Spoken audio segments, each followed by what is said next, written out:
Засгийн газрын хэрэгжүүлэгч агентлаг гэр бүл хүүхэд залуучуудын хөгжлийн газар үзүүлж байна.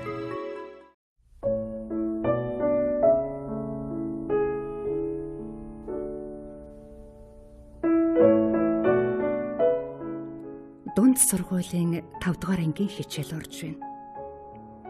Багш хүүхдүүдийг нэрээр нь дуудан босгож, гэрийн даалгаварт өгсөн бодлогын хариултыг асууж байлаа. За өчигдөр гэрийн даалгаварт өгсөн бодлогуудын хариу хэн хэлэх үү? За саруул 3 дугаар бодлогын хариулт. X квадрат 4 багшаа. За уянга 6 дугаар бодлогын хариулт. X дээр нэмэх нь 5, тэнцүү Y дээр нэмэх нь 2. Сайн байна. За сүхвэ 2 дугаар бодлогын хариулт юу вэ? Энэ үед нэгэн сурагч хөвгөн босон зогссон боловч нэг ч үг хэлэхгүй байх ба ангийн хүүхдүүд мөн л чимээгүй түүнийг харна. Сүхвэ чи яагаад гэрийн даалгаварт өгсөн хичээлийг хийдгүй юм бэ? Хичээлийн дараа үлдэж уулзна шүү. За хүүхдүүдээ өнөөдөр хичээлдээ оръё. Сүхвэ чи сүүлийн үед яагаад хичээлдээ итгэхгүй болчихвоо? Багш нь чамайг ойлгож байна л да. Ээжийг алдах үнэхээр хэцүү гэдгийг. Гэхдээ одоо чи зөвхөн урагшаа харж өөдрөг зоригтой амьдрах хэрэгтэй шүү дээ. Хичээлдээ сайн шамдах хэрэгтэй. Эмээгээ чинь би гайгүй юу? Сүхэ ярилцахад бэлэн биш байгааг багш эмэгтэй анзаарлаа. Багш эмэгтэй амралтын нэгэн өдөр Сүхэгийн гэрийг зөрин явлаа. Хуучин модон хашааны хаалган дээр ирээд хаалгыг нь хит хүчтэй нүдлээ. Хаалганы цаанаас хижээл насны нэгэн эрэгтэй гарч ирэн ямар хэрэгээр явааг нь асуулаа. Сайн байна уу? Би Сүхэгийн багш нь байна. Гэрийнхэнтэй нуулзах гэсэн. Сүхэ өөрөө байгаа болов? Сүхэ сая ус авахар ходог руу явлаа. Ээж даралтан жахыг гисээ твчихсэн байгаа. Би наагцах нь байна. Надтай уулзаж болно шүү. Та яг ямар асуудлаар явж байгаа юм бэ? Цаад чинь хэрэгтэй үг тарьж байгаа юу? Гүй. Сүхэ сүүлийн үед хичээл номондоо жаахан тааруу болоод байна. Гэрийн даалгавраач бүр хийхээ байла. Та ер нь энэ талаар ямар нэг юм мэдж байгаа юу? Тийм үү. Мууд солигийн турсахын нэг хуулаад өгье л дөө. Ойрд миний ч үгэнд бас орохгүй байгаа мó саадах чинь. Ээжигээ өнгөрснөөс хойш нэг том толгой гаргаж чаад гадуур тэнээд гэр орондоо ч үлдэхгүй байх юм. Гайгүй чамайг би нэг сурах цаг нь болж ил дээ. Гэхдээ та гэхдээ хүүхдтэй ийм маягаар харьцаж хүмүүжүүлж болохгүй. Тэдэнд чинь зөвөр хэлж ойлгуулах хэрэгтэй шүү дээ. Тэгээд ч Сүхэгийн хувьд сэтгэл санааны хүнд байдалд байгаа шүү дээ. Тэгээд ийм байхад нь толгойг нь нэлээл сууж явах хэрэггүй. За би өөрөө ч бас олон нялхан нотын хүүхдтэй хүн. Эднийг бас хүний зэрэг түрэх гэж зааж сургаж л яваа эцэг хүн байна.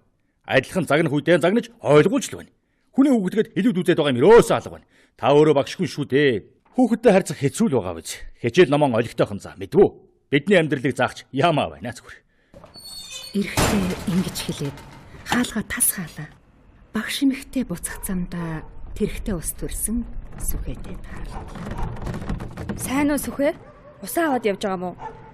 Багш нь сая танахаар ороод гарлаа. Эмээгээ чинь дарлаж яахыг хэлсэн юм уу? Танай нагад цахтаа уулзсан чамайг өгөнд нь орохгүй байгаа гэдэг нь лээ. Чи тэгээд байгаа мó? Гэхдээ Сүхэ чи багшаасаа нуух хэрэггүй. Чиний амьдралын талаар багш нь гадарлаж байна. Чамайг муу хүүхэд биш гэдгийг би сайн мэднэ. Гэхдээ гол нь чи үннээ хэлэх хэрэгтэй. Багш нь чам тусалж чадна штэ. Сүхэ сэтгэлээ барьж дийлэлгүй уйлж багштай бүх зүйлийн талаар ярьлаа. Тэрээр өнгөрсөн намар ээжигээ өвчнөөр алдаад эмээтэйгээ үлдсэн бөгөөд нагад зах нь Сүхэ эмээ хоёрыг харж хандах нэрээр хашаа байшинд нэрж суусан юмсанжээ. Ирсэн цагаас хойш нагад зах түүний эхнэр хоёр Сүхэг гар хөлийн үзүүрт зарж элдвэр хэлж загнаж зодхоллоо. Сүхэ гэр орондоо ч орхоос дургуун хурж гадуур найз нөхөдтэйгөө дэмий тэнэж хичээл номооч сонирхоо болсон талаараа багштай нэгд нэгэнгүй хэлжээ. Багш эмэгтэй гэртээ ирээд Сүхэ хүүд хэрхэн туслах арга замыг хайсны эцэст утас зохин 108 дугаарт залган Сүхэ хүүгийн талаар мэдээлэл өглөө. Байна уу? Хүүхдийн тусламжийн утас 108 таныг сонсож байна. 108 уу? Би сурагчийнхаа талаар мэдээлэл өгөх гэсэн юм аа. Манай нэг сурагч хүү бүтэн үнчин. Тэгээд нагад зах нь Тэр хүүг зодож дарамтлагдаг бололтой юм а. Хичээл сургуульдаа дургу. Ер нь олон асуудал байна л да. Ээж нь насаараа дутаагүй болохоор сэтгэл санааны хямралтж орсон. Хинч хайхрахгүй хүүхэд болоод байна. Энэ хүүд яаж туслах арга замаа хайгаад болдгүй. Ийхүү багш хүүхдийн утас 108 дугаард сурагчийнхаа талаар мэдээлэл өгснөөр 108 утас асуудлыг тэмдэглэн авч багшид зөвлөгөө өгөн хүүхэд хамгааллын багтай шуурхай хамтарч ажиллан сүхээгийн асуудлыг цаг алдралгүй шийджээ. Таны мэдээллийг хүлээн авлаа. Бид холбогдох газруудтай холбон зуучилж шуурхай арга хэмжээг авах болно. Мэдээлэл өгсөнд баярлалаа. Түүнийг хамгаалж дэрэгдэн хорооны нийгмийн ажилтан, хэсгийн цагдаа, сургуулийн нийгмийн ажилтан, хорооны засаг дарга, өрхийн эмч, аймаг дүүргийн хүүхэд гэр бүл хөгжлийн газрын ажилтан гээд хүүхэд хамгааллын олон хүмүүс байдгийг багш болон сүхээ хүү мэдж авлаа.